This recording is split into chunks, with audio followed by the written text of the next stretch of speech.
And we welcome for his debut segment here on Big Board Sports on 104.5 The Team, ESPN Radio, ESPN baseball analyst Tim Kurkjian on our show every Friday morning. In this show, depending on schedules and craziness always going on, there could be a little change here and there, but for the most part, we're locking Tim in, and he's locking us in to a 10:30 segment on Friday mornings here on Big Board Sports, and we welcome Tim Kurkjian to our show. Good morning, Tim. Hello, Roger. Hello, Chris. How you guys doing? We're good, man. We're excellent. Tim. We are good. A lot of Yankee talk already on this show, Tim. I thought we'd start there because we're the home of the Yankees. All games here on 104.5 The Team, ESPN Radio. And could you have scripted, Tim, a better start for the Yankees with Giancarlo Stanton, the big offseason acquisition, hitting not one but 2 home runs in the game in Toronto? Well, maybe he could have hit 3. That was ridiculous yesterday, fellas, to hit a ball that hard to the opposite field in his first at-bat as a New York Yankee. Again, maybe that won't mean anything, but maybe. I have a big belief that certain things happen on opening day, and it reminds you, like, immediately, get ready for this. This is a sign of things to come, and it wasn't just Stanton. It was the whole team. This team's going to hit 1 million homers this year. And, no, you could not script a better opening for the Yankees, not just for the long ball, but the starting pitcher was really good, too. Yeah, I mean, you do expect Stanton to do what he did. Maybe not first game to just set the tone, but he did. And then Judge was 2 for 4 to double. He did strike out a couple of times. But you're right. I said yesterday going into the season, I want to see if there's any kind of a question mark. It would be, is the starting pitching going to be good? Boy, Severino, Tim, was phenomenal. 5 2/3, 7 strikeouts, and does not give up a run. Pretty good start by Severino.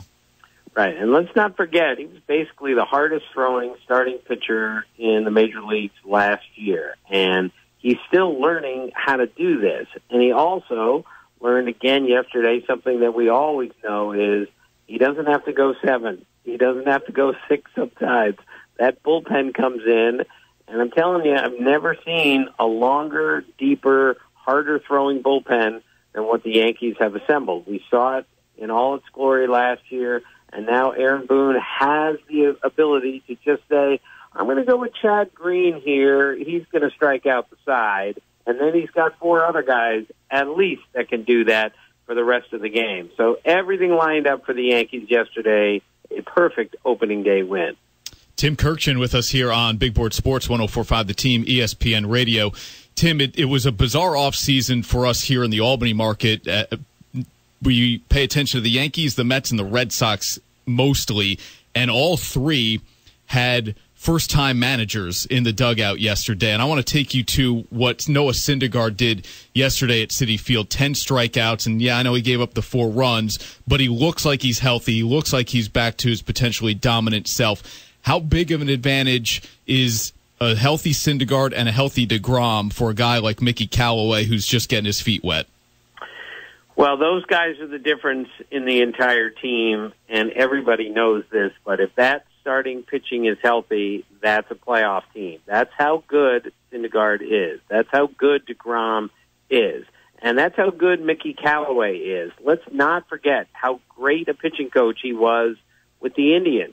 And it's very difficult for pitching coaches to become managers. It works once in a while, Bud Black and others.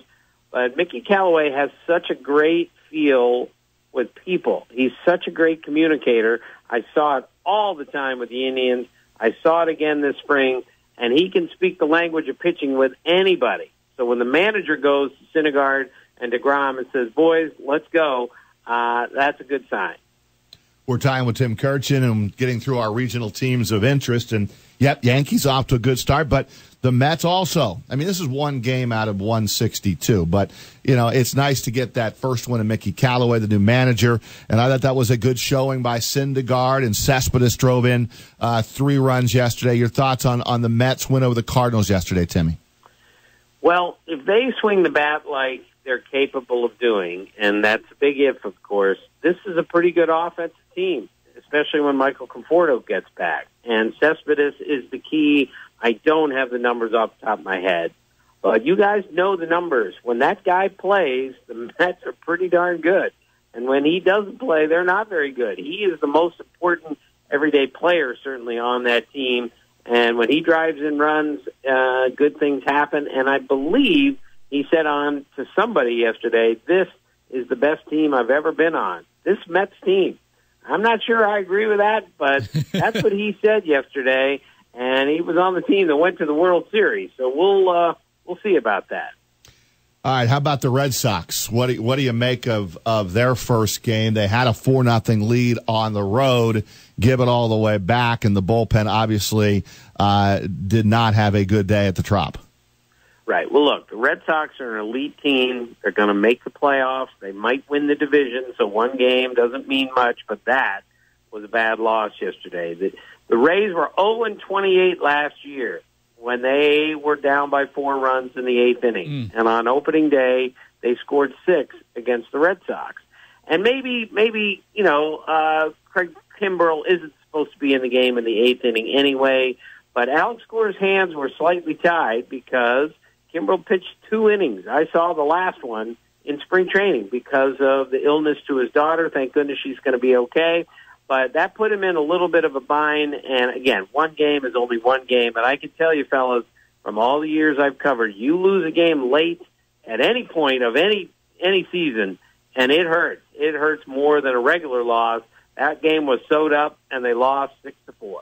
And, Tim, I heard you guys in the broadcast booth talking about Joe Maddon's decision about how he used workout days throughout spring training, and then he didn't have one prior to yesterday's game against the Marlins, and how that may or may not have affected Kyle Schwarber in left field. And so that's an interesting point about Kimbrell there, that maybe the spring training stuff is already affecting the regular season. Aside from our 3 teams, Tim, that we've already mentioned here, what is your best memory from yesterday? I will bother you, I hope, throughout the season as a Braves fan, because that means they've been in contention. But their comeback, I didn't see that coming from anywhere. What do you take away from yesterday as something you'll remember throughout the year? Well, first off, Ian Happ hit the first pitch of the game for a home run. Yep. First pitch of the season for a home run. And fortunately, I remembered off the top of my head that Dwight Evans did that in 1986, but that's the only other time anyone has ever hit the first pitch, the first scheduled game, the first pitch of the first scheduled game for a home run. So that was pretty good. Matt Davidson of the White Sox hit 3 home runs yesterday, so he's the 4th guy ever to do that. We had 2 walk-off homers. We had 4 walk-off games yesterday. We had George Springer leading off a game with a homer like Happ did. It's the 2nd year in a row he's done that. No one's ever done that in baseball history. And Mike Trout went 0 for 6. I mean, all sorts of things happened yesterday. It's been only one day, and about 10 memorable things happened. And that's why baseball is so great. If you're really paying attention, it never lets you down with interesting things that happen right in front of your eyes. And, Roger, you know what I love is that not yet, and we're 39 minutes into the show, we have not talked about mound visits yet because there was too much good going on the field. And yet, fellas, we had a really interesting case in our game. Jose Urena of the Marlins was absolutely terrible in the first inning. He hit 3 batters in the first inning, gave up a home run, and it wasn't until like the 8th batter that anybody went to the mound. And I don't know if this is going to be a problem or if it's good or if it's bad, but it was interesting yesterday that we noted if this were last year, the pitching coach would have been out by the 5th batter. The catcher would have been out 3 times. The first baseman would have been over twice. I'm sure that's how much he struggled, and they only made 1 mound visit, so I guess they have to learn right away, and they certainly did in that game. Tim, it's great to have you on our show. I can't thank you enough for doing this. I think it's going to be a great fit. Hopefully it'll be nice, easy lifting for you. Obviously, we follow the regional teams of interest pretty closely, and we are the home of the Yankees. But it's great to have you. And I might also add, it's great to have Jeff Idelson, the president of the Hall of Fame, and his group. They're not far from us, Timmy, about an hour and 20 minutes down the road. So we have always had a good relationship with the Hall of Fame, and they are the presenting sponsor of your segment here every Friday morning. Well, thank you, and it's an honor to be associated with the Hall of Fame in any way. I love that place and the people that work there. Tim, have a great weekend. A happy Easter weekend, and we'll talk to you this time next week. Okay, guys. See you. Thank you, Tim.